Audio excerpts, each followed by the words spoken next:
بسم الله الرحمن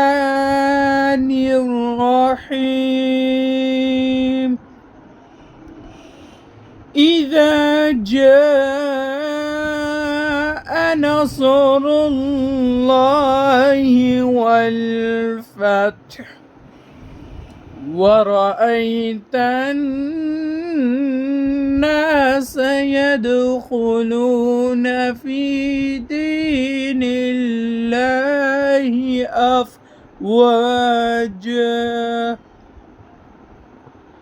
فسبح بحمد ربك واستغفره إنه كان توابا. صدق الله العظيم.